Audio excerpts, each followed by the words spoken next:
Good evening. So I began, this is actually 25 slides from a 100-slide presentation. So I have to do a lot of cutting, and there are going to be big hops and some things missing. Forgive me for that. It's just it's virtually everything we know about the subject, and so there are going to be some rough spots, and in fact, some of it may be out of order.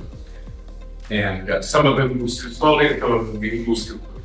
Okay, so bear in mind that this is called it's pragmatic, and at the beginning, from about the time of C-slide, developers did it because it simply sold better.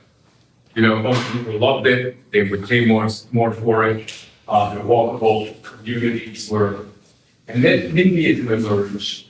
And NIMBYism, it was a response against suburban sprawl.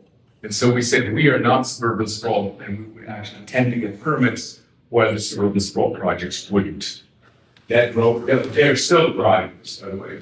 Equity and ecology, environmentalism and equity became, in this half decade, it became very, very prominent, and we could say diversity in walkable communities, it allowed everybody equal access, and of course it was more ecological because it was compact. You know, we actually trampled less in nature, and we would make that argument. That was the powerful argument then. Then it became health-driven. John Lombard and some people at university began to do some really scientific studies about how socially and in terms of physical health, it was much better to live in these communities that provided social contact, and actually just the walking made you healthier. And they found, there were books written on this, and I said, boy, we really won the war because Americans love health. Anything that's healthier, they'll go after. Wasn't, and it's climate change, the same as ecology. Ecology was actually preserving nature. Preserving this issue, trying to preserve nature intact. The endangered species, etc. Climate change is different. Climate change is about preserving everything, both humans and nature. And so it became driven by that. And now, because urbanism is very, very future-oriented, and this is the point I want to make today. If you design a building, it's finished, inhabited in 3 to 5 years. If you design a town, it's 30 years before it actually works. So there's a peculiar thing in urban planning, which is a factor of time is very, very lengthy. Okay, so you have to think 30 years out. It's kind of weird because the present is a distortion field. When we say, well, that's not what we're thinking about now, or people really love their automobiles, that's now. Okay, that's now, that's not our job. That's your job as an architect, but it's not your job as a planner. As a planner, you have to completely rethink the factor of time. So what often happens when you're thinking of the future is that it's very uncertain. Whether you plan a utopia, which people say, well, that's so fake, who's going to believe in that? Or you plan a disaster. They say, oh, please don't tell me this. Very disturbing. So bear in mind, this is the future. And you just learn to, as a planner, it takes a long time to learn to live with that kind of thing. Now, one of the things that happens with climate is that there's a lot of denialism. People say, well, it ain't true, it isn't this. And the first thing you have to do when you make any kind of discussion of climate change is you have to clarify the terminology, which is all over the map. So I want to start today so we can, with this clarification, so that you know what I'm talking about and what I'm not talking about. So climate change, okay, the cause of climate change is essentially greenhouse gases, carbon in the atmosphere. That's the cause. The effect is global warming. The impact is there are primary and secondary effects, which I'm going to list. The impact is not the same as the cause. Primary and secondary effects, and then the response to the above is mitigation and adaptation. Mitigation and adaptation, which are different, and the tools of regulation and technique. And we control a lot of regulation and technique as as planners. Okay? So these are the terms that we like to see about today. And I'm going to take a little time to make them clear. Okay, the first of the greenhouse gases. Okay, essentially, it's carbon from the burning of fossil fuels. And everybody speaks about every set of zero emission. Zero emission. And of course, a lot of it is traffic, movement. Some of it is farming, not so much our business, and some of it is buildings. Okay? They all have a carbon impact. But for the planner, it is actually transportation. It's the cars, and it is the airplanes and so on. Okay? And then the tipping points, the argument in the future will be that the tipping points have been reached. The tipping point is when, for example, the solar caps melt enough that they release carbon, particularly in the South Pole, all the organic material there begins to rot, and it enormously increases the climate because the oceans warm and so forth, and so you can no longer stop. Okay, so these are the things. The tipping points have been reached. The tipping points, for some people, have already been reached, and some other people think that it's too late to reach them. Okay, global warming, the cultural meltdown. Okay, when you become pessimistic, may have been around the year 2022. And that's what we call the Pearl Harbor moment. Because we all think we can stay out of the war, we can stay out of World War II. That's happening in Japan, that's happening in Germany, and suddenly we're bombing Pearl Harbor, and everybody wakes up. And the thing to do is to be ready for that moment. Right now, we're we all know about climate change, but what is going to be that event that is so concentrated, so terrible? What horrible summer will it be? What pandemic will actually emerge? And we say, damn, it's absolutely clear that we have to, it's a crisis situation. Pearl Harbor. It hasn't happened yet. I don't know when it will come. Okay? But certainly something will alert us. And those designers that are not ready will simply not be ready and lose it. Okay, now the impacts of climate change, of global warming, is heat, drought, wildfire, rainstorm, windstorm, coastal flooding, and lowland flooding. These are not the causes of climate change. These are the impacts. Those are the primary ones. You know all about them. It's in the newspapers all the time. What is less well known are the secondary ones, which are disease, the diseases that plagues that may be coming, social instability, migration and crime, migration, economic decline, and urban and building failure. If the city begin to not work right, you can just imagine what happens when the flooding happens, the electricity gets the electricity stops working, etc. So you have to be aware that we can't do anything about this. Okay? Can't do anything about this, but we can actually get ready for this. I think if you read the newspaper, you will see that a lot of things that seem separate may already be happening. Those are the primary and secondary impacts. For most people, for me for a long time, this is just one big gumbo of terrible things happening. And then you begin to put it in order so that you, as planners and designers, can begin addressing it. Like I'm addressing this guy. What are we going to do about the images? Social instability, crime. What are we going to do about that? Okay? So that's why I'm taking it apart. So you know, what is it that you're dealing with? Now, the response is mitigation. Mitigation is to mitigate the causes. What are the causes? This unfortunately requires worldwide cooperation.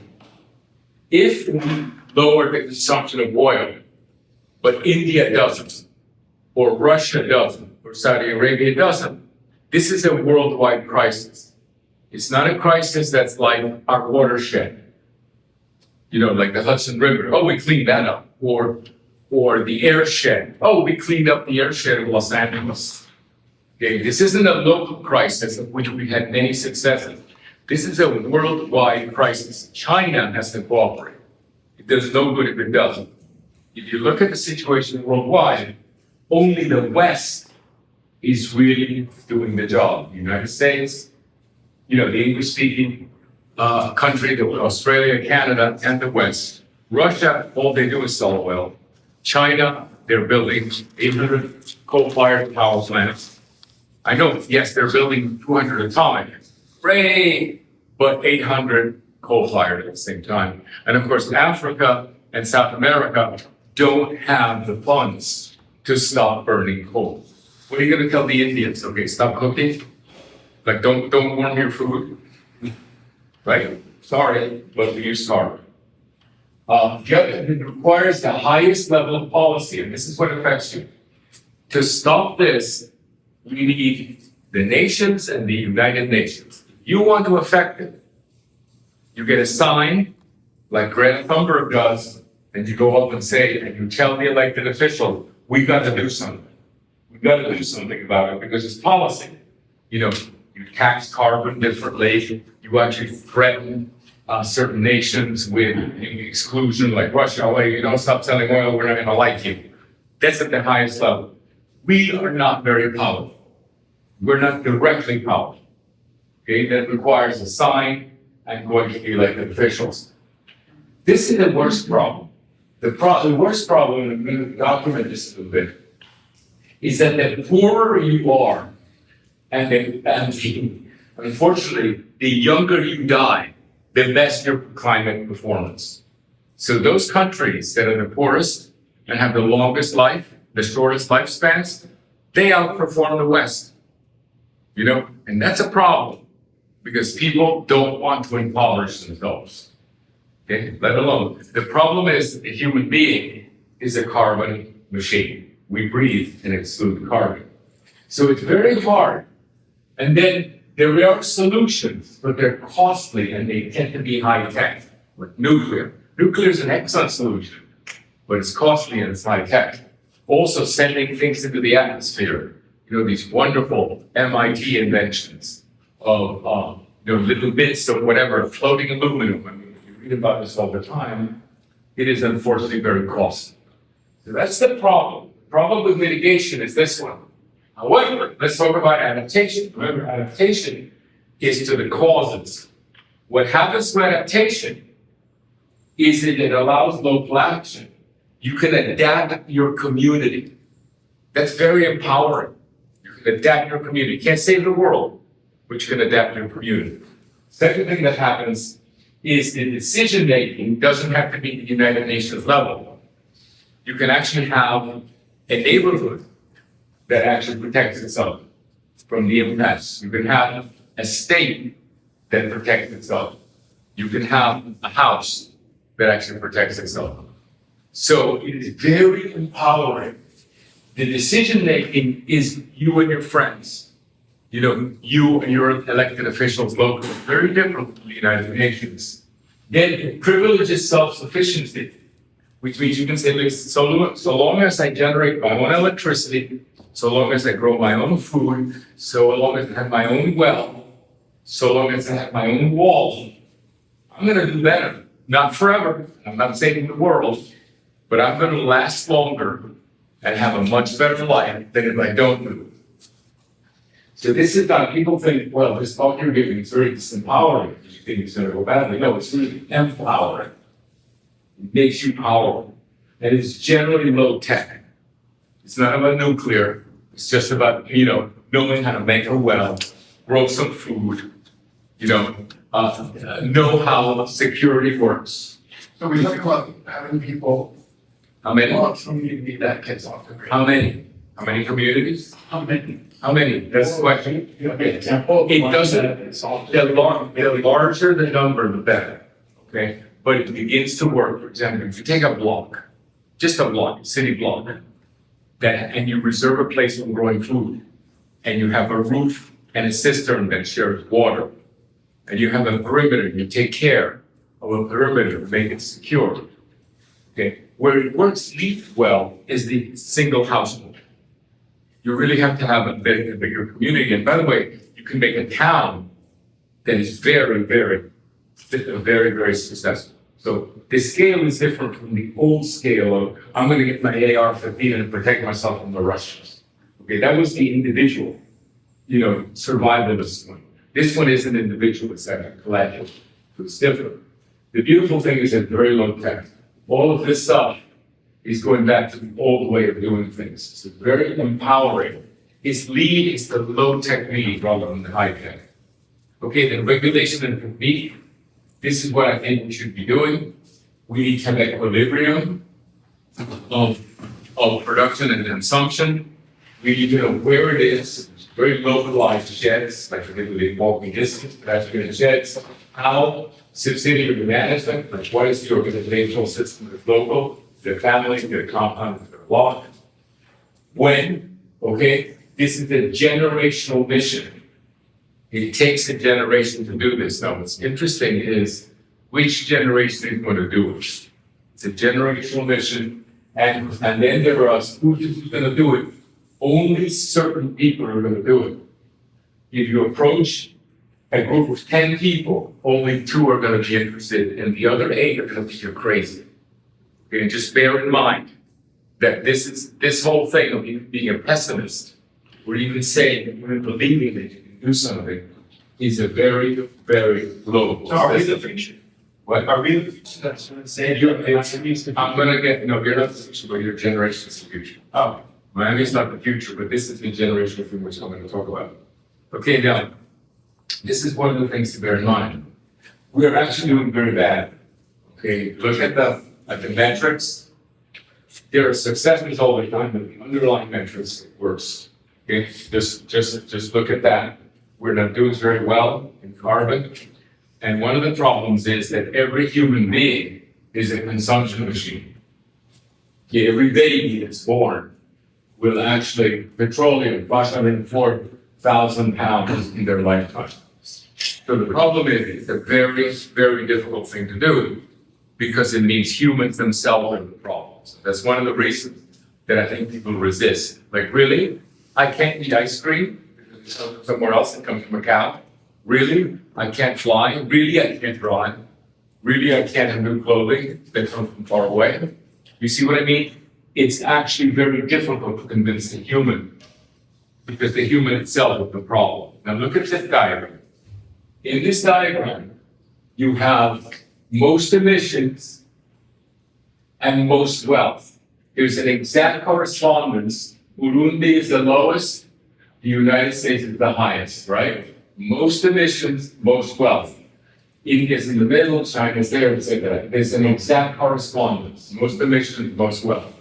Really a problem. What happens if we reverse this? Listen to this. What happened? Okay, look at this diagram. This is the diagram of the least emissions. Who has the least emissions? Burundi. Okay, you see what I'm saying? The problem is that there's inverse relationship, almost exact, between wealth and impact on climate change. It's a very difficult politics to convince people to actually essentially spend less, do less, dress themselves less, etc. The case I'm making is that politically, this is a very difficult proposition to mitigate climate change. And that's why you see so many people that say, yes, I believe in it, but it's so difficult to not do something about it. It's very difficult. I'm sorry, it's so difficult to do something about it. The other thing that I urge you to do, you will hear good news all the time. As I said, China canceled 200 coal-powered, this is true, they canceled 200 coal-powered energy generation plants, power plants, 200, but they're still building 800. And when you read the news and you talk to people, oh no, they did this, you have to ask what is the underlying thing. Like, oh, the airplanes are becoming more efficient. But how many do they sell a year? How many airplanes are sold a year? How many passengers?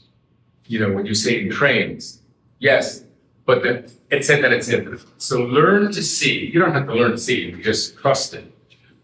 The good news is almost always a specifically manipulated piece that doesn't give you the underlying bad news. It's only relative good news. So you can see, for example, renewables are up here. Oh my God, we're doing so great, so great. Renewables are wind and hydro and so forth. Look at that compared to the growth of coal. Okay? But the thing is, these things become trends, which come and go. They also stay. This is gonna get bigger. This is gonna get bigger. The renewables, look at the renewables. That's 2013. It's a lot bigger. But then when you read about renewables, how much older? That's the problem. So I'm just trying to say that this is a very tough uphill fight to mitigate. And the case I want to make is that it's very much easier to adapt. There's a difference, and I need to explain what the difference is. And by the way, the great thing about adaptation is that it's great for architects. Like for example, you see, for example, Masdar. Masdar is a zero energy town in Saudi Arabia. It's incredibly subsidized. The transit is everywhere underneath. Everything's beautiful and perfect. How do they pay for it? Selling oil. Selling oil elsewhere, right? There's also another little trick. All the parking garages are outside. So the people who drive there doesn't count. The people who drive, the Masdar is outside. By the way, they've already sold it in construction, it's even then it's too expensive. These are the things that it's almost necessary to crash hope for mitigation, because if not, you don't act. Like what I'm looking for actually is that Pearl Harbor moment in which people say, we're really screwed now, the Japanese are bombing Pearl Harbor, we've got to get our army going, and actually we're in the war. Because right now, we're not in the war. We think that somehow we're going to be okay. So Masdar is an example. Learn about the underlying the generational correlation. This is where you guys come in. Okay. When you hear a term that says Miami will flood up to 6 feet, and then you hear somewhere else Miami will flood 3 inches, or Miami will flood 2 feet. A lot of people say it's all bullshit. I'm getting these different numbers, I'm all confused. Something to learn about is what is the date, okay? Yes, Miami will flood 3 inches, what's the date? Yes, Miami will flood 6 feet, what's the date?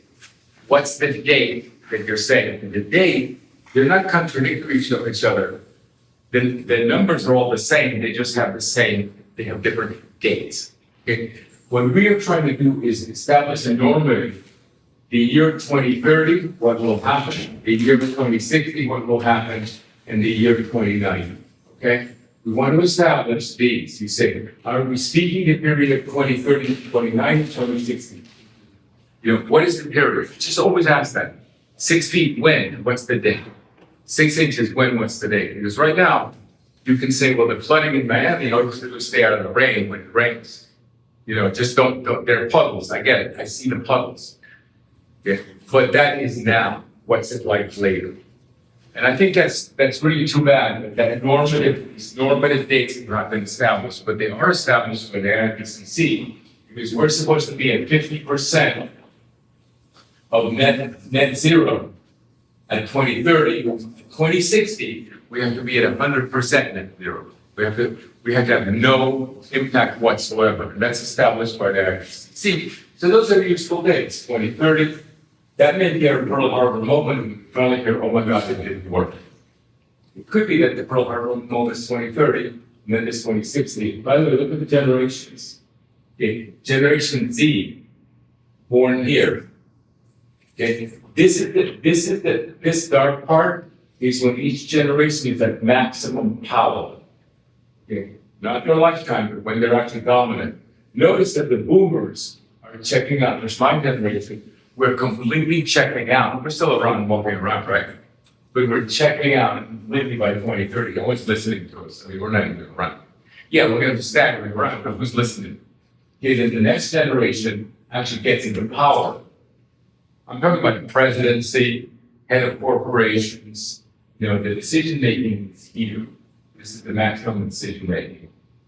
Okay, so you're probably one of these generations here, when we talk about your PowerPoint. Of course, you're going to be affected now. Okay, so Greta Thunberg is going to be the president of Finland here, not now. Okay, there. She's going to be a senator, but not now. So bear in mind where you are and where you can be, and who you're speaking to. It's pretty interesting there. Okay. Now let's talk about marketing. Everything you do in the West is marketed. Okay, whether it is a really sleazy sneaker made by slave labor somewhere, to one that's made out of bamboo fiber, ethical somewhere. It's always marketing. By the way, they do this, if you want to buy this one instead of that. Okay, so marketing, that may not be the best word, but let's confront it, let's not be wimps. This is an ice cream, okay? 3 twins, by the way, they went out of business. It was the best ice cream I knew of. It was my favorite ice cream. And it's all about green marketing. Even ice cream is marketing. Okay? And so some of you, I'm sure, have firewood that's made out of ethically somewhere, maybe out of groundwood. Okay? As long as it is really nice, it's fine. So green marketing, which I think a lot of architects want to talk about, is something we need to talk about. And let's talk about it. Let's talk about solar panels. Okay? How do you market those? What does it take? So there are 5 identified market segments. You will meet people that actually think differently about anything. So there are 5 market segments. Here's one. The first one, there are 5, I'm just going to read this out. These are 5 major market segments. They overlay, there are 66 clusters, by the way. There are 66 market segments in the United States that are identified by your credit card. What you buy gets sold. Like if you buy an espresso machine and you don't buy coffee, you're a different market than buying an espresso machine and you do buy coffee. Okay, and then you can also go to Starbucks and not buy anything. That's a different market segment. And what they do is they track everything you buy, and it's called socio-demographics, and people follow that very closely. Okay? And people are just following that very, very closely. So DBA is called a target market methodology, and they help us with this. Okay? So let's look at the first. Presentations must vary according to these target markets, and green practices remain constant. Now notice this, please notice this. You're still selling green. You're still doing the right thing, but you have to approach it differently depending on who you're speaking to. And it's pretty shocking because you can actually get it wrong completely. So this is this is what we know about this. And the skulls are people, they're the original environmentalists. They propose that nature is worthy of sacrifice. Don't ask me if it's worthy. Look at the solar bear cubs. Look at the poor people on the islands, the flooding. The ethic drives it. They consider that humans harm nature. They're activists, moralists, evangelists, regulators. They're Luddites. They don't want to see progress. They're usually NIMBYs. And they tend to be anti-growth. Okay? And their book was Al Gore's Inconvenient Truth. Okay? These are the skulls. They're always saying Al Gore's everything. Don't do this, don't do this. They're bad, that's that, that's that. A lot of them now. There's a lot of them in Europe. There are not that many in the US. Okay? The skulls are, for example, Greta Thunberg, with her angry talks, she's scolding them. How do you dare do this to us? Why are you doing that to us? Okay? You remember her famous video? She is a scold. There are, okay, at best they provide the wake-up call. They're always the first. They're the first people in every reform movement. They're the first people that bring it up throughout history. At worst, they sound aggrieved. They whine a lot. Nobody likes them. Heads up. Guilt and sacrifice holds limited marketing appeal. Okay, you say you must buy this shirt, and I know it's scratchy, and I know it doesn't look really good, but it's made exactly the right way. Okay, it's very limited. Now, there's certain people that do that, that actually like it. For example, the old hippies of the 1960s, they actually walked the walk. Like, for example, their houses. One of the things about those old houses of the 60s is they didn't sand the wood. You know, you can see they had this lumber, and they didn't sand it, so they wanted more natural. Well, the damn thing looks like it would get splinters. Or, for example, you know, the original, I mean, I was there, the original cookies, the original oatmeal cookies and so forth, the original granola broke your teeth. Now, this sweet, wonderful granola now it's quite different. It's quite terrific. It tastes terrific. We love it. That is the old system. Now everything that's green has to also taste good. And then that is the second market segment, which is this one. Okay. They're called the cool greens. The cool greens are consumers that are choosing good design. As long as this does not require substantial sacrifice, they're different from the first. Okay. They will eat organically so long as it tastes good. The old hippies didn't do that. It didn't have to taste good. Now it has to taste good. They will recycle if the recycling bin is convenient. We're not against recycling. I just not going to walk it down, you know, downhill and then uphill. So you're going to make it convenient. And then they read real simple. They read well. I noticed one thing about the difference between these two. Have you noticed that some people say, well, that's just greenwash.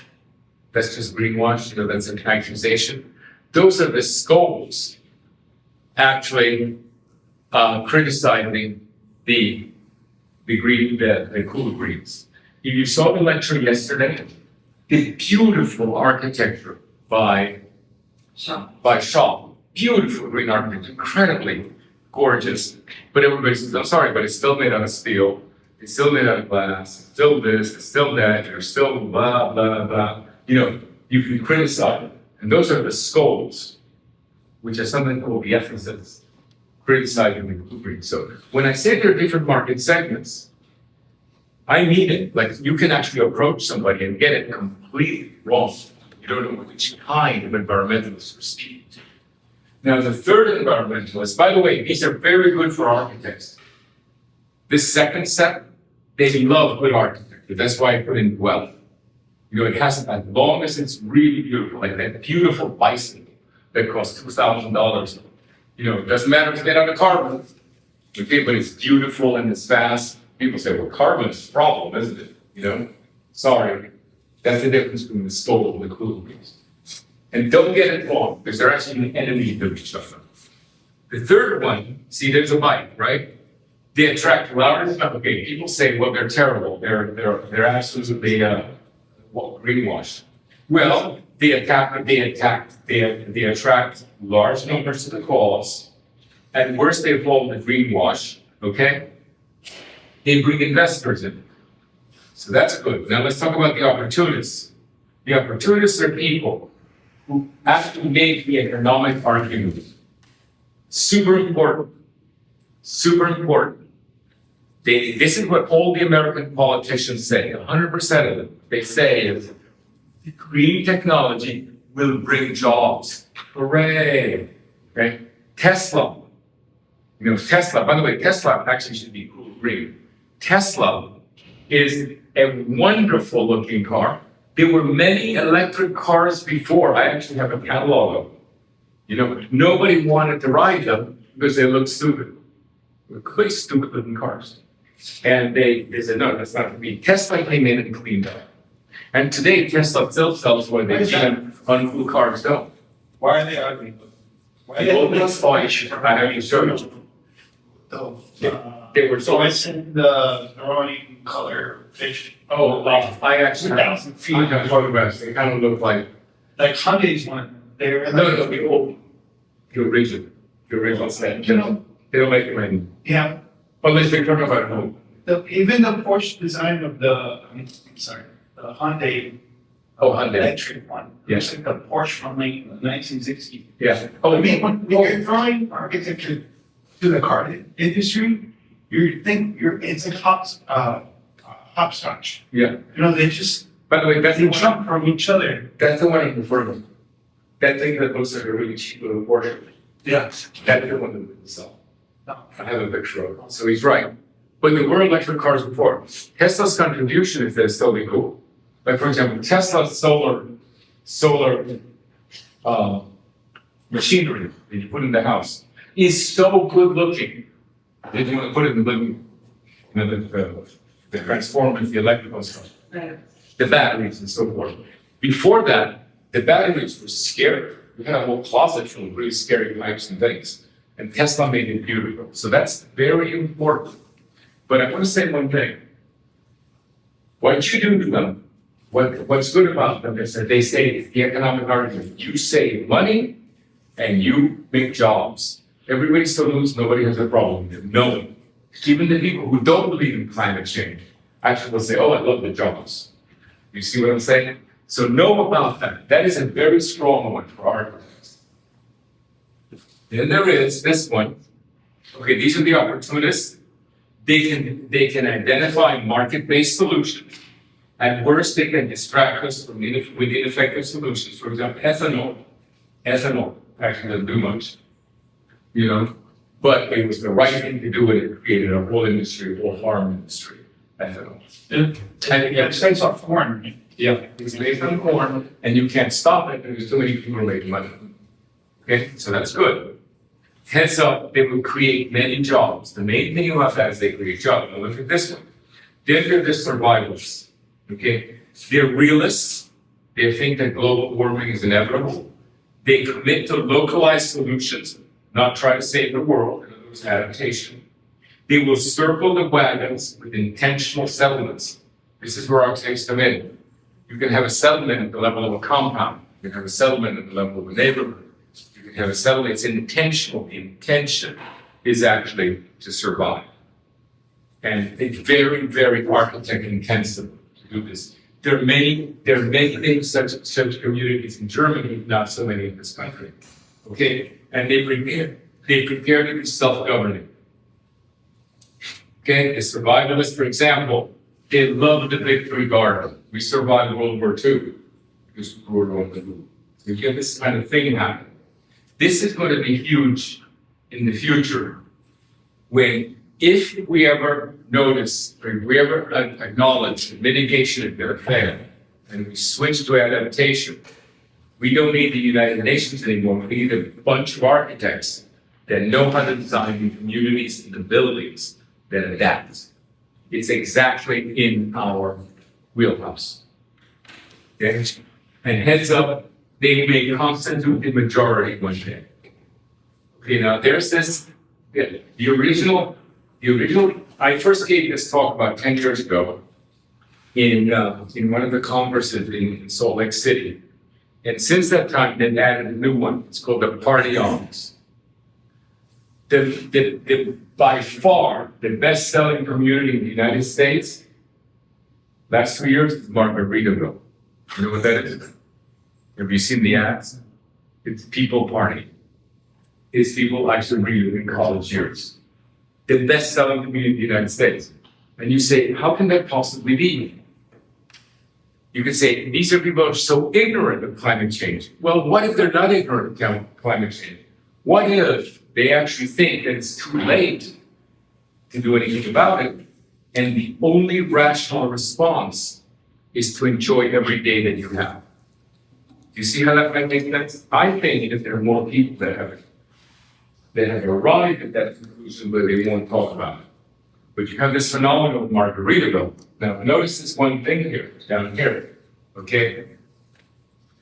The first guy to identify global warming in Europe, not the NASA guy in the United States, is called James Lovelock.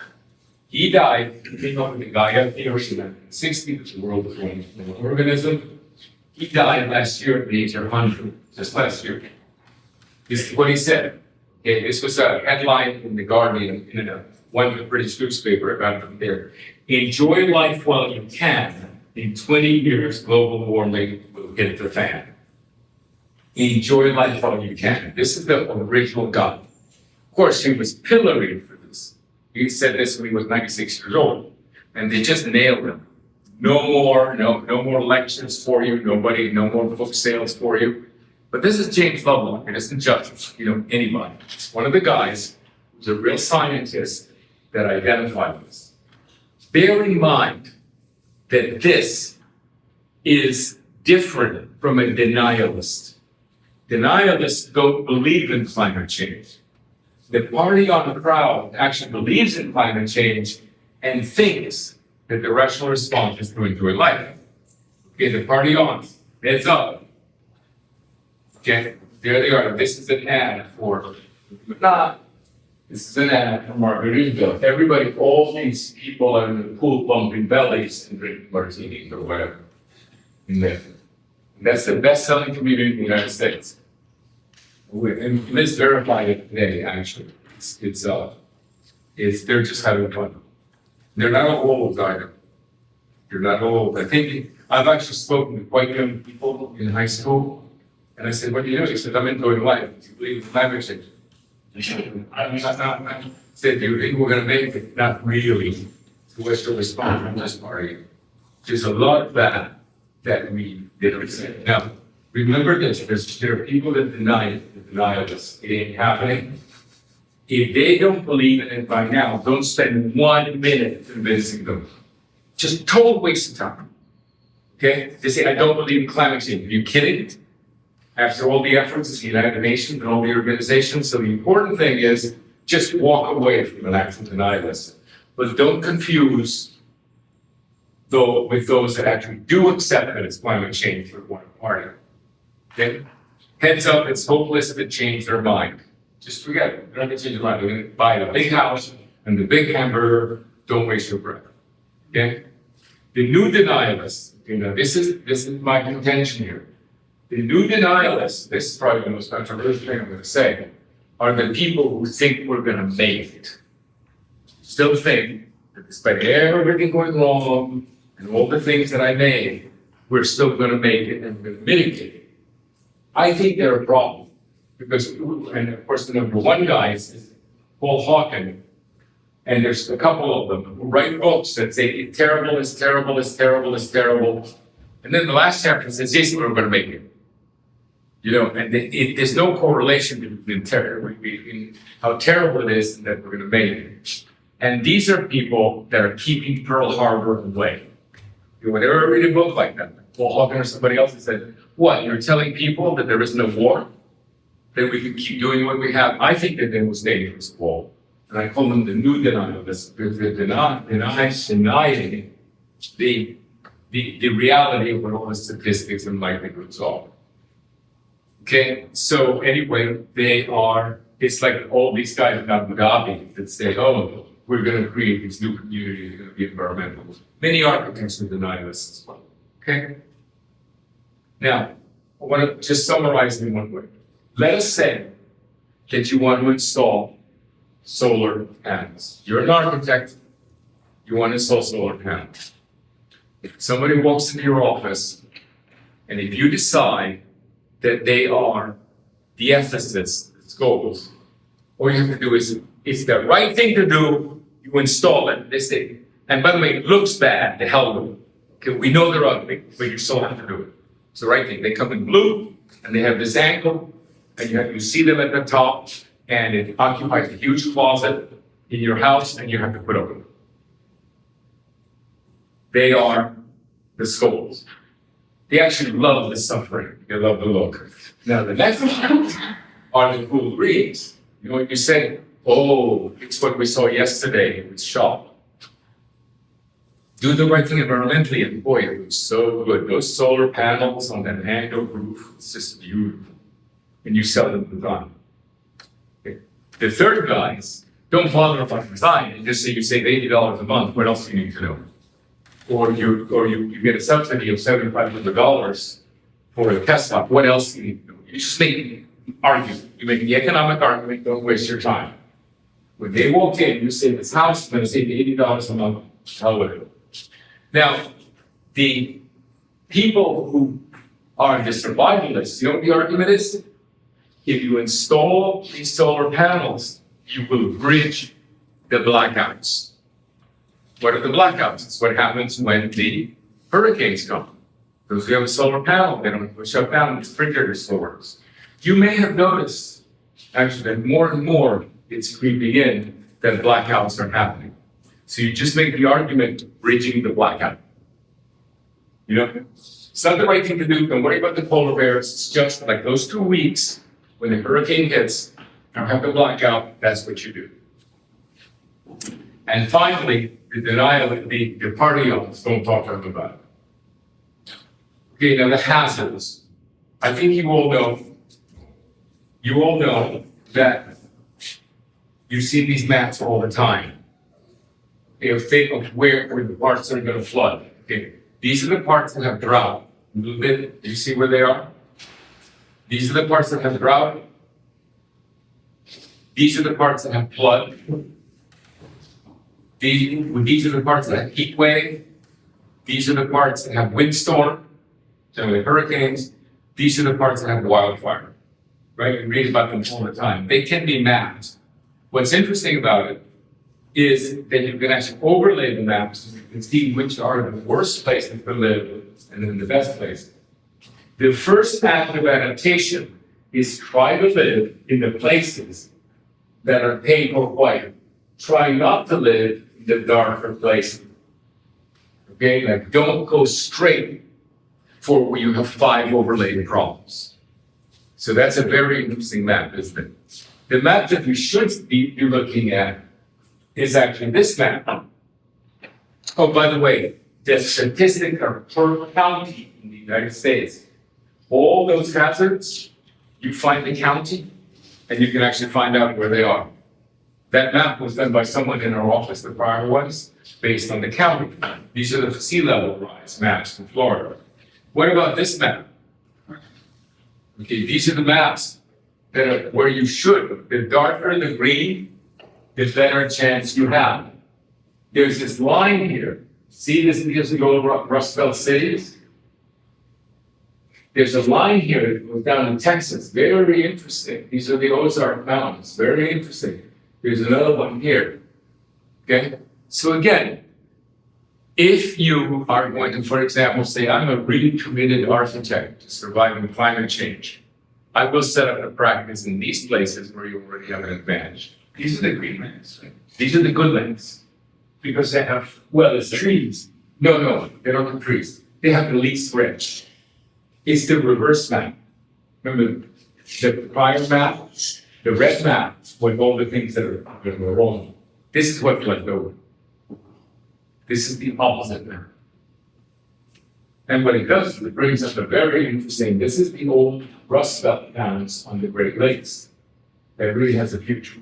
So the spots that have the white, Yes, right? What is that? that is the, actually, I don't know. Good question. I don't know whether that's the answer. No, this is the reverse. These are the worst. Okay, the white spots are the worst. Those were the darkest, right? Because they're the most popular. They have the most problems. These are the places with the least impacts. Okay? Now, one of the things you want to do is localize your solution. Remember the 15-minute city? What you want to have, 15-minute cities, how long is within 15 minutes? 15 minutes of driving, of walking, 15 minutes of a light motorized, like a golf cart, 15 minutes of bicycling, and 15 minutes of a motorized vehicle. When you want to have a complete adaptive community, you should be aware that some things, what the distance is with a bike. Like you want to have your daily needs within 15 minutes of bike. You want to have your food and water and energy within 15 minutes of truck. Okay? You want your power plant within 15 minutes.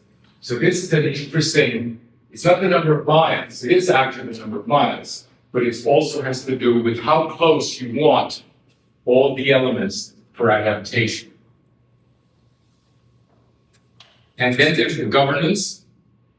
If you govern a dwelling, this is the dwelling inside a compound. This is a compound. This is a block. This is a quarter, like a quarter. I live in this quarter, last quarter, I live in the French quarter, and then there's the neighborhood. again, the neighborhood's dynamic wall.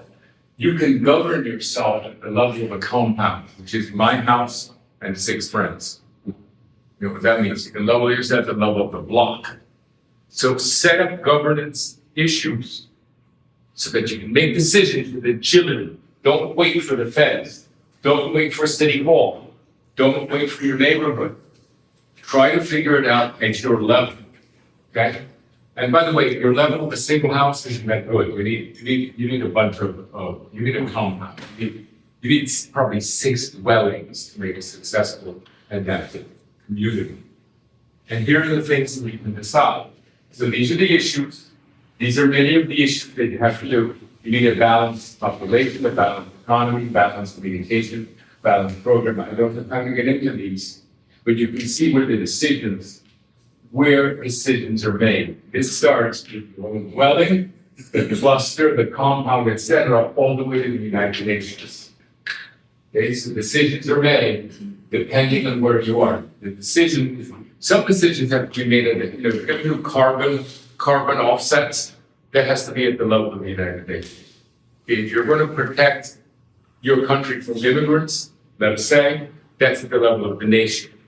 Okay, if you want to have enough water, that probably has to be at the level of your compound, at the level of your block.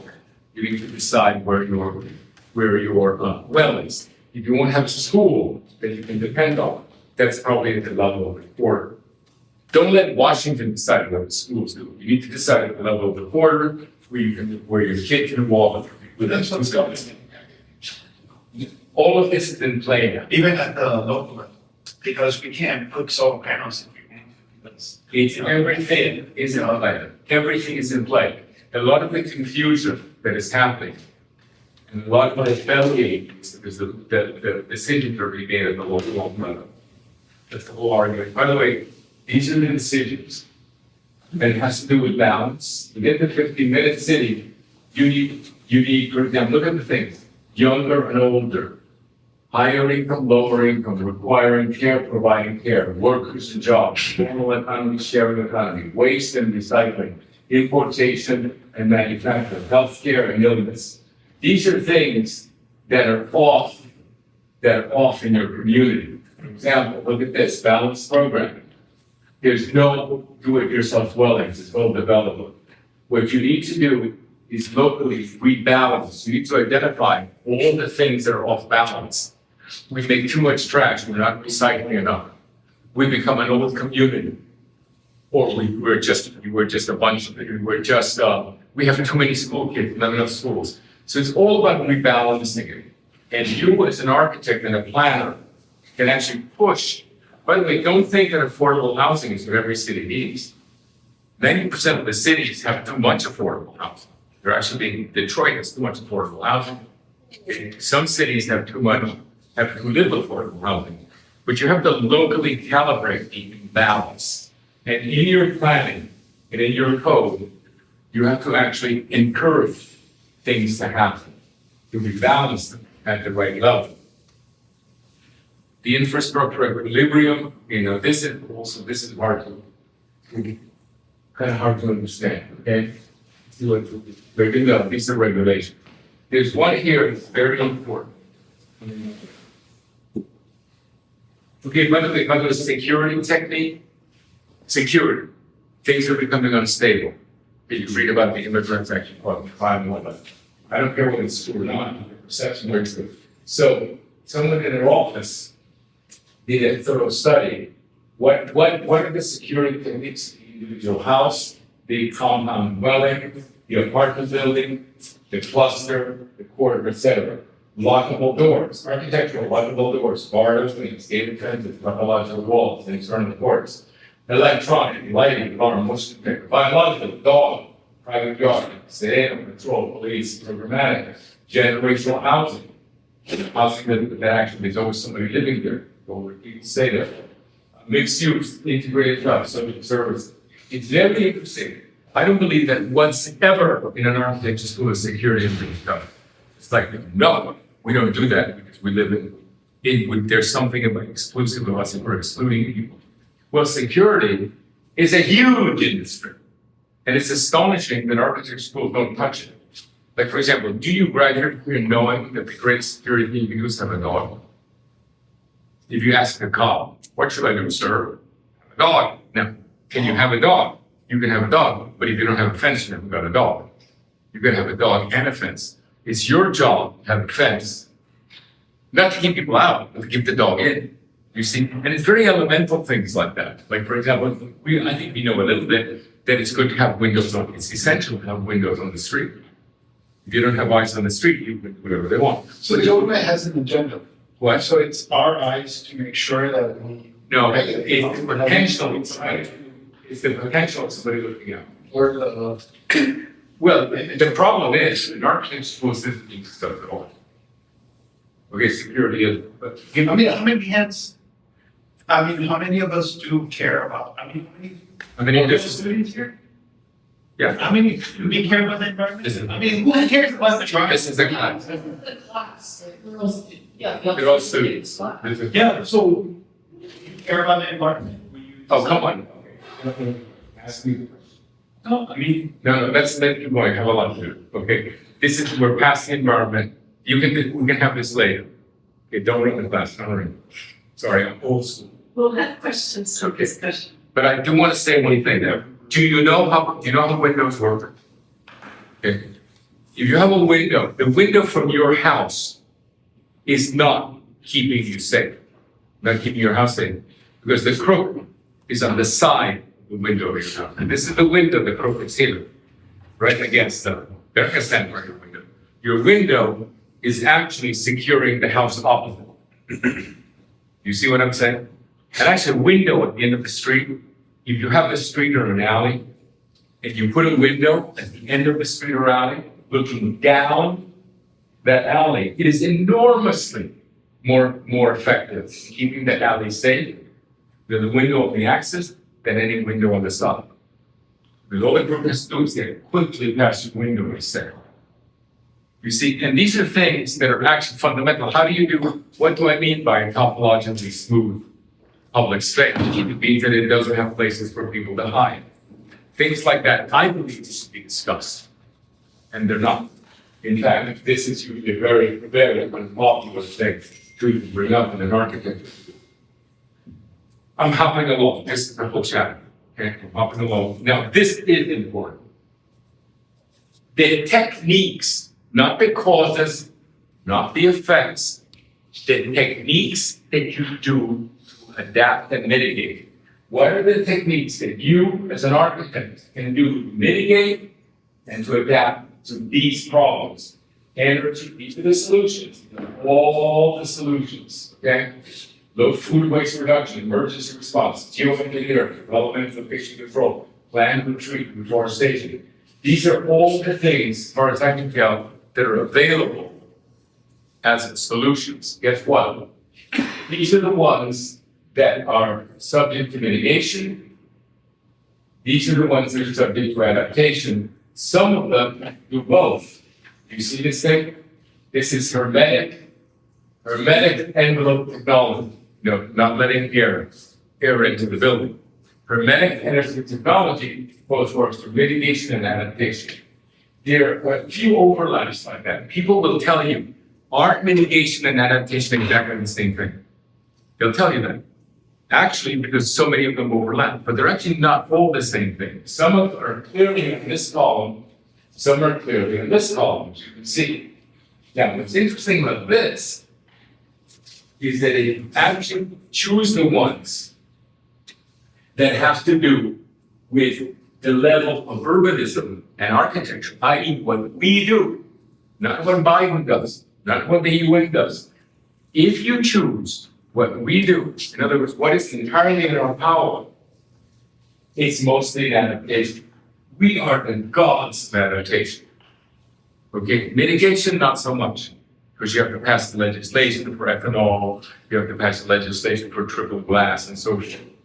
What I think architecture schools should do is make us ready for adaptation and not pretend that mitigation, that the fact that we actually are going to install a glass that is triple glazing, that's mitigation.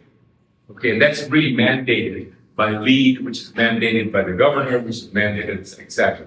So let's focus on where we are absolutely powerful. And look at these, okay? Natural ventilation, that's us, okay?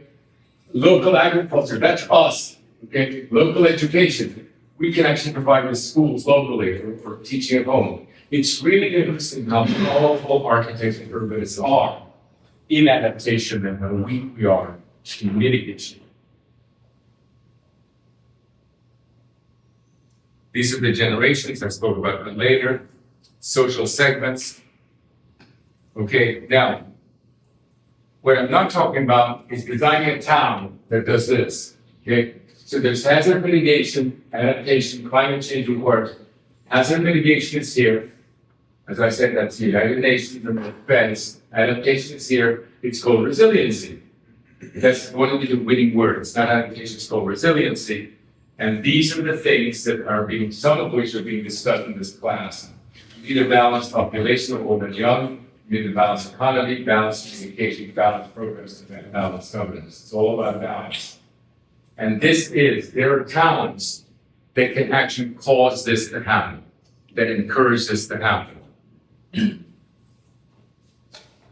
And here are some of the things that come up. I'm just explaining. Look at Manhattan. Okay, let's talk about mitigation and adaptation. Manhattan is always said is the greatest example of mitigation in the world. Everybody lives compactly, in other words, they're insulating each other, right? That the apartment on top and the apartment below is the best insulation because it's not facing outside. Everybody walks in Manhattan. Everything's nearby. It's dense. It's very dense. Everybody uses transportation. There are very few cars. So Manhattan is wonderful for mitigation. Wonderful. Probably the best we have in this country. What about adaptation? The electricity goes out for a week. Every glass building collapses. The trash can't be picked up. Okay? The infrastructure, which is mostly underground, including electrical, floods. Manhattan, just to emphasize the difference between mitigation and adaptation, Manhattan is the poster child of mitigation and the world's greatest disaster of adaptation. It cannot last for a week without electricity. Los Angeles, 1870. I would actually propose to you guys and girls that the year 1870, when things were tough, not 1920, which is like Coral Gables. We studied through a lot of study of Coral Gables and the urbanists love the 1920s, the Victorian times. Some people love the 50s. No. I would say that something like 1870, right after the Civil War, when America was actually colonized, in 50 years, in the Civil War in 1910, we housed 30 million penniless immigrants. So we say, we can't provide affordable housing. We can't provide it. It's useless. How did we house without subsidy, without a penny of subsidy? How did this country house 30 million penniless immigrants without a single cent? They came over, they were housed. And within one generation, all that housing gradually became cities and wealthy and beautiful cities. The cities we love, with the civic carpet we love for 30 years. Why don't we study 1870? I would posit that an architecture school or a course design that actually studies the technology of 1870 from beginning to end, how everything was handled by that, is probably what you should be studying. Okay, so that's one radical proposition. For example, the ranch house, the Delhi ranch house, everybody thinks the ranch house. I'm not talking about the natural house that we use here. Like, what is a ranch house? You would really love. Okay? The other thing is, okay, these are some of the things we did we did with that. I would say that all of you should actually start becoming conversant in growing food and how growing food affects the design of buildings and affects the design of communities. You can't just design the same old thing and say, well, here you grow the carrots. Well, here you grow the strawberries. There's a lot to be learned about where you grow what. Okay? Forageable wilderness, you go hunting or find mushrooms and berries. Tractor farms. Tractor farms can't be close to urbanism, they're too noisy. Hand-tended farms and orchards, front yard gardens, rear yard gardens, all the way to window gardens. okay? Just window boxes. All of this, why aren't your buildings determined by this? You know, the lecture we saw yesterday had an awful lot of greenies everywhere. You saw that platforms thing, and everybody was there with a computer drinking coffee. Okay, not growing anything, still doing nothing but consuming. Okay, how does a building change? Like, what's this sunlight like? And for example, look at this: game meat, nuts, berries, fungi, red meat, cereals, algae, poultry, hens only, not chicken. You know, can you have a hen? Do you know anything about hens? It's not the hen, it's the rooster that's the problem. Yeah, at what level, how loud is a rooster? Like, how many houses have to agree that it's okay? Is it 4 houses, 6 houses? Is it worse than a leaf blower? Is a rooster worse than a leaf blower? You know, you need to make these arguments. This is pretty important, this stuff. I think it's pure architecture to actually take into account these things. We're looking for determinants. We're looking for an ethical creation of form. How do we decide this form instead of that form? What are we looking for? Is it a magazine? Is it the kind of thing we saw yesterday? There's some really cool shade. Or is it perhaps, you know, having chickens? Then just winding up, look at all these buildings. Each of these buildings, from the most rural to the most urban, have a way to grow food that actually has to do with not only where the sun hits, but sociability. One of the best things about growing food is that when you're standing there with your post and people want to talk about tomatoes, you have actually something to talk about. Doesn't have to be a dog or a baby. You can discuss what's growing in your garden. And so you put these places in such a way that they socialize, just like the architect yesterday did with the Uber. Remember the Uber? The beautiful building he designed for Uber, which is all about socialization. You can do that with a community garden. So the building types are determined. The urbanism looks different. The urbanism grows food from urban to rural. See, from urban to rural, they grow food differently. Security at different levels. Okay? How do you raise building from water? From inexpensive on just sitting them on a, do you know how much what the bearing capacity of you know what credibility is? When you bring in a container and say, instead of putting all these pilings in that cost thousands of dollars, all these pilings in to raise it, a container costs $3,000. It's amazing. Container costs $3,500. Do you know what the bearing capacity of the container is? 44,000 pounds per corner. 44,000 pounds. Amazing. You know, you can drive 5 things like that, just one, and then you can put this thing on it, put this. What if you actually figured out, had a whole studio on how to raise a house? How to raise a house inexpensively. Put a container down there, put a couple of railings, bolt it on. For $3,500, you have it up instead of $35,000 or $55,000. You see, that's the kind of thing you say. If this topic of the studio is how do we raise something? How do we raise the house? How do we raise a city? What is it about the code that allows the raising of an entire city? This is a city outside of Charleston that's going to flood, and it's all paid for by this. Okay, it's all paid for by this platform right here, which is concrete. You always have to make this out of concrete if you're going to make that out of wood. So this is paid for.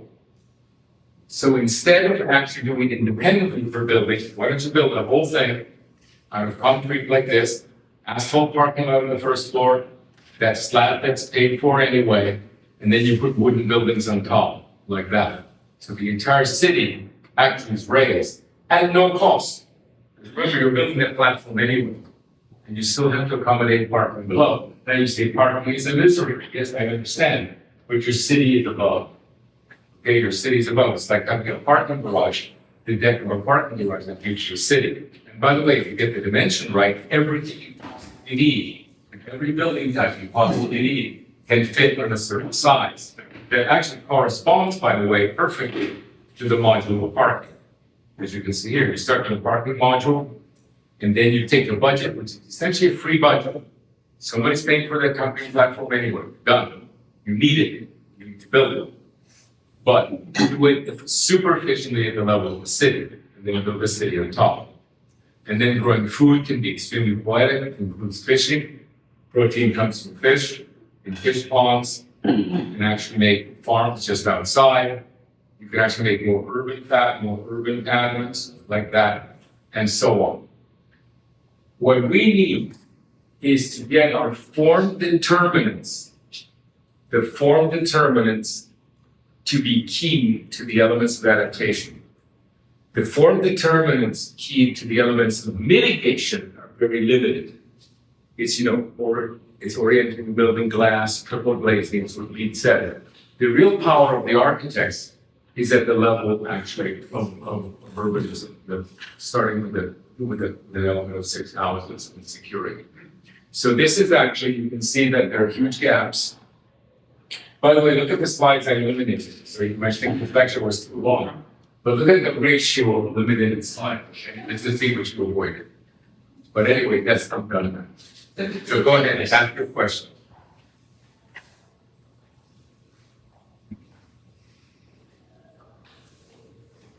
You want to Comments, comments.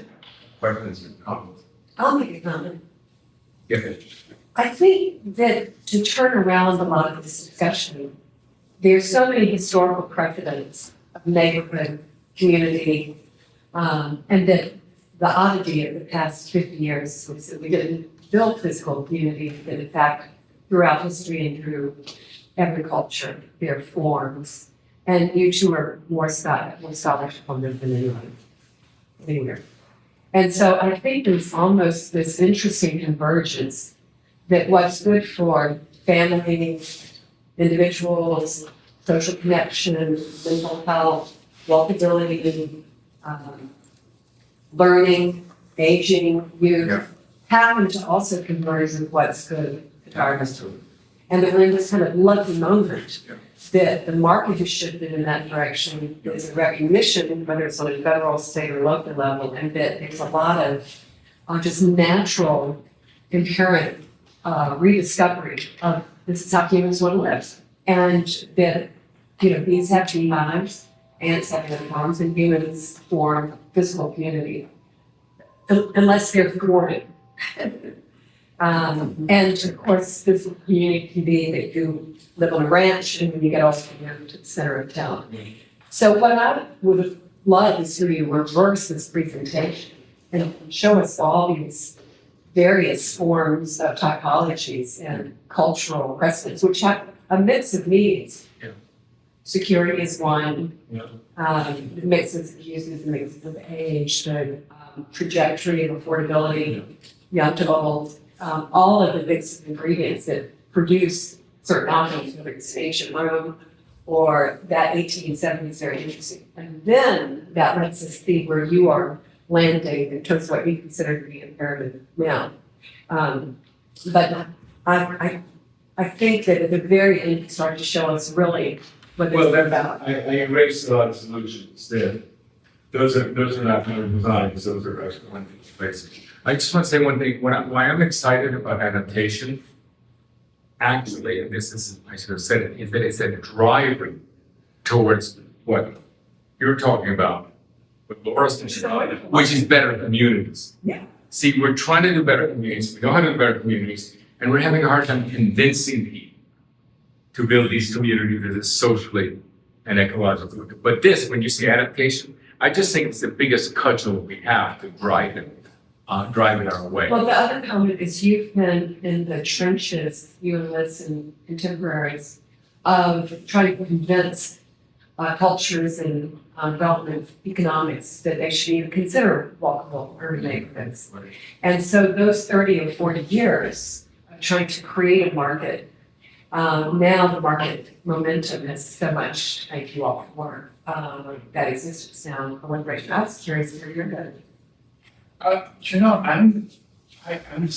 lost in the elevator of things where there's so many levels. There's the government level that, they're the ones that sort of have the, they're the ones that give the security, right? For us to, they're the ones that sort of give the okay for at the local level to grow their own food. So, or to power their own homes if they like. Generally, what happens is that, Because there seems to be a power struggle. that's what happens now. That's what happens now. It's government at a very high level decide everything, increasingly from Washington. Because Yeah. this idea is all over. Well, it's generally from Washington. You know, what we're saying is that it actually should be localized. In this instance, it should be local. The problem is that if you make a decision in Washington, you have to carry the whole country. And the country's 50-50, so it's not going anywhere. But you can actually find places that are really ready to do this completely, as long as the regulations are low. They're ready to do it. The whole country isn't, but there are places that are. By the way, Miami isn't ready to do anything, but there may be a community who may actually create literally a neighborhood, a 4-block area within Miami that is ready to do it. That's you bring it down to the scale of the possible. It's also our scale of darkness. I mean, this is a great thing about the state of Florida, right? We have, we're the foot of America. We have just about every type of topology possible here, right? We have, you know, the one with the airplane strip, you know, where John Travolta has that name. Yeah, and what would the example of what is possible, you know, if money is. Yeah, that's one's party. That's a party on. By the way, all the margarita those I referred to. Other questions or comments? Florida also is a state that can go red, or there's a reason to go red or blue. You know, they vote it differently. And what happens is there are great spots of red and great spots of blue. Question over there. So how would you go about, or what would you suggest for when you're talking to someone who might be like a climate denier? Or the different types of people. I guess there's a different way to approach them all individually, but how do you speak to people that don't really believe? Those are the ones that people have been defined for 60 years, giving them ever greater evidence, and they still don't believe it. So cut your job. But I'm saying, I always give up at climate science. If you still don't believe in it, less unbelievable. You know, but on the other hand, with other people that may fight you, if you personally somebody, you know, they'll say, no, I don't care about the reading. What's the other? But it's such beauty, you see, or it's such a business. I think you know what it's like to say, I don't want solar panels, but you know, you say $80 a month. You don't have an approach. You also get a lot about, well, it's too ugly. They don't know what next meeting you expect. Takes a while to identify. Just because somebody walks in the room, you have to talk to them a bit to see where they're coming. Do you have ever, or would you say no to a client that doesn't, or I don't know, how do you? We eventually fight. Okay. When I used to say no right at the beginning, I often got it wrong. And they were actually much better clients than I thought. You see what I'm saying? It's like, oh, I sent it to somebody else. I mean, several times our office has sent clients to somebody else, and they were great clients. We chose them. So we usually engage them and see how far we get. And then it becomes unbearable. We quit. Or you can also be fired. You hold on with the fire, thank God, just you guys don't. You know, but I would not turn down a client on an early need, because I'm just from experience, I really don't want to know. Sad story. Sometimes because it's two of us and we're different, sometimes I can't handle the Liz can or vice versa, we just handle each other. Today, we basically handed a client on Liz. You take care of that piece, you know, essentially today. And, we're just, it's always worked pretty well. Don't ever partner with somebody that's identical to you. You don't need someone, you don't need a second one as yourself. And you dress differently, talk differently, et cetera, have different skill sets, make a partnership better. So my question is for both of you. I've seen you guys on Charlie Rose, That was a long time ago. long time ago. What's wrong with Urbanism, again, No, I mean, we started like Facebook and everything out of the way, but what's wrong with, what's wrong with Charlie Rose? where is the wrong in everything? Where, is it a cancer? Once the cancer hits a certain place in the body, we have to attack that place, right, to treat it. So where's the cancer? It's the next, nothing sprawl out. Um, I really think, and I'm answering in my own way, but I think that the exaggeration of using the car, the automobile dependency. We know that Miami's a car state. Well, and all over, the Sun Belt cities, Central Atlanta, our growth happened with sort of a DNA that got planted that forced the separation of uses. So your daily life was 12 car trips per day per household, which is very unnatural. Or that you had to devote yourself to the life of the car, and your children were strapped wandering around, spending their life in cars. So I think the tremendous deconstruction that this is an incredible zoning scholar and has been very effective in undoing really two key things. Zoning that forces separation, didn't allow you to live life. And nowadays, this whole emptying out of office space, I think is not so much people want to go to the office, they don't want to commute. The commute is not so much fun anymore. It's not delightful. The car is a prison as opposed to this wonderful escape that it was in the 50s. So there are two things, zoning, which zoning reform is a long and laborious process, but there's no one more skillful and impactful than Elizabeth. well, I think. And number two, then infrastructure. I just want to say that when you want to build a street network, the grid, the bias that way funds flow down federally to local funding is really arterials, expressways, not the street network. And so that's a distortion, those two things, way infrastructure's been built, there's more to say on that. And zoning, we're undoing that damage. But we wouldn't have had the level of carbon emissions without those. This is absolutely true, but I want to add one thing. We also engaged things that we could affect. We always operated at the scale in which we were effective. The scale of the city, the scale of the building. I think there are a lot of people operating at the scale that are correct, is at the scale of the world. Okay, now I'm doing a building here to save the natives of this island in Bangladesh that's flooding. Sorry, but that's not what you're doing. No, So no, it means very that I'm being metaphorical. I always say sorry, but you're being a megalomaniac. We can affect the city of Miami. We can affect our clients. We can affect, but we don't say we're going to affect the world. I think there's something about being aware of what you can affect and dedicate yourself to that. That has overlaid what Liz and I have done. In a way we've been unambitious. And I would go back to the earlier question about the climate denier client. I think very often as an architect and more so than a developer, but as an architect, you will encounter people, your clients will be people who are not on the same wavelength with you. They're not as educated in what you know as you are.